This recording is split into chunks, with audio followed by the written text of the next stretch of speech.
Olá, eu sou Cristiano Pereira, especialista em recursos hídricos da ANA, a Agência Nacional de Águas. Nesse vídeo vamos falar sobre a cobrança pelo uso da água, mostrando para que ela serve e como ela foi implantada no Brasil. Vamos ver também como esse instrumento, a cobrança, ajuda na gestão e no uso sustentável da água nas regiões onde ele é utilizado. O aumento da população e, consequentemente, das atividades produtivas geraram um maior uso da água, e isso, em alguns casos, provocou conflito entre seus usuários. É preciso entender que a água é um recurso limitado. Vamos entender melhor essa questão com essa animação. Mas imagine que toda a água do mundo coubesse numa caixa d'água.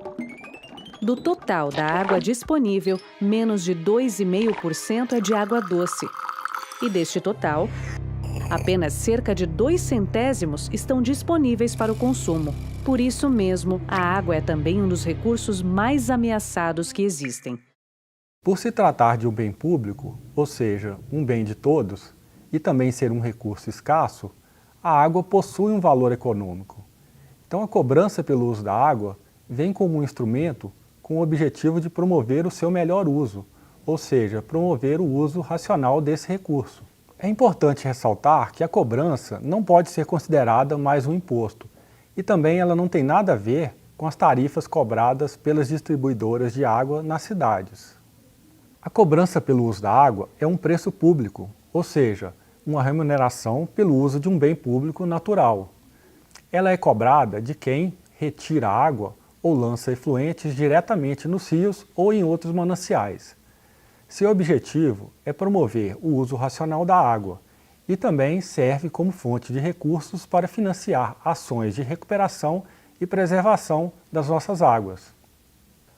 Os mecanismos e valores de cobrança são negociados em debates públicos por meio dos comitês de bacia, como parte da gestão participativa implementada pela Política Nacional de Recursos Hídricos. As entidades delegatárias de funções de agências de água são os braços executivos dos comitês, que aplicam esses recursos em ações de recuperação das bacias hidrográficas. Esses recursos são investidos conforme a determinação dos comitês de bacia em ações previstas no Plano de Recursos Hídricos. Portanto, a cobrança conta com a participação do poder público, da sociedade civil e dos usuários de água em todas as suas fases, desde a decisão de cobrar até onde serão aplicados os recursos arrecadados.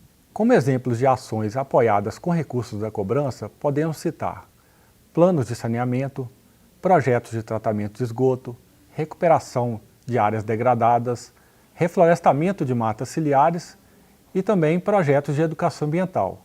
Ressalta-se que todas essas ações estão previstas nos planos de recursos hídricos aprovados pelos comitês de bacia. Vamos ver um exemplo de implantação da cobrança em uma bacia hidrográfica pelo seu respectivo comitê.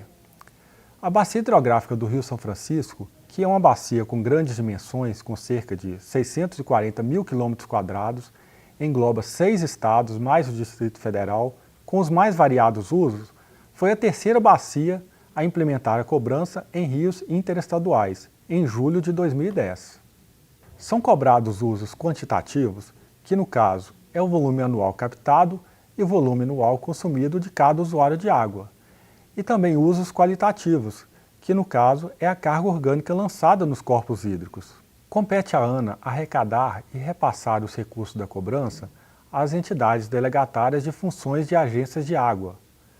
No início da cobrança, os usuários foram convocados a se cadastrarem. Caso já cadastrados, poderiam alterar ou confirmar seus cadastros. Também puderam verificar os seus valores de cobrança.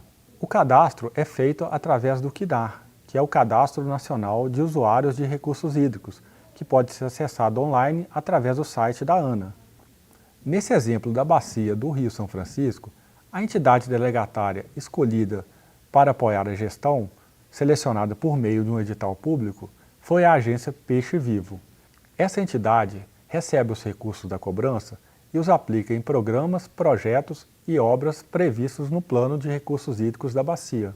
Em relação às águas de domínio estadual, a cobrança é definida pelos comitês e conselhos estaduais e arrecadada pelos respectivos órgãos gestores estaduais. Durante os debates de implementação da cobrança, o Comitê da Bacia do Rio São Francisco também definiu as vazões consideradas de pouca expressão e que independem de outorga. Esses usuários não estão sujeitos à cobrança, bastando apenas que estejam cadastrados no CNAR para fins de regularização. Uma das primeiras conquistas com a implantação da cobrança foi a revisão das outorgas de grandes usuários, aproximando as suas vazões outorgadas à demanda atual. Esse simples resultado já representa uma melhoria significativa na gestão dos recursos hídricos, evitando a reserva de água por meio das outorgas. No caso da bacia do Rio São Francisco, observou-se uma redução total dos volumes captados de cerca de 26%, sendo o setor de irrigação o que mais contribuiu para esse resultado. Com a implantação da cobrança, os usuários tendem a avaliar com mais critério a quantidade de água requerida, e assim é possível gerar um incentivo para a readequação das outorgas na bacia. Embora o valor total arrecadado pela cobrança não seja suficiente para cobrir todos os programas previstos nos planos de bacia, os valores arrecadados têm permitido investimentos que contribuem para a melhoria de nossas águas. Além disso, a cobrança tem potencial de alavancar recursos por meio da elaboração de projetos passíveis de serem financiados por outras fontes, como, por exemplo, bancos de desenvolvimento, fundos estaduais de recursos hídricos e o orçamento do governo federal e de governos estaduais. Finalmente, é importante destacar que a cobrança pelo uso da água tem um papel importante na montagem do sistema de gestão de recursos hídricos no Brasil. Através das entidades delegatárias, tem sido possível prestar o necessário apoio operacional para o funcionamento dos comitês de bacia e também a realização de estudos técnicos que permitam a tomada de decisão dos comitês. Para saber mais sobre a cobrança pelo uso da água, acesse o site da ANA e no quadro Instrumentos de Gestão, selecione a opção Cobrança.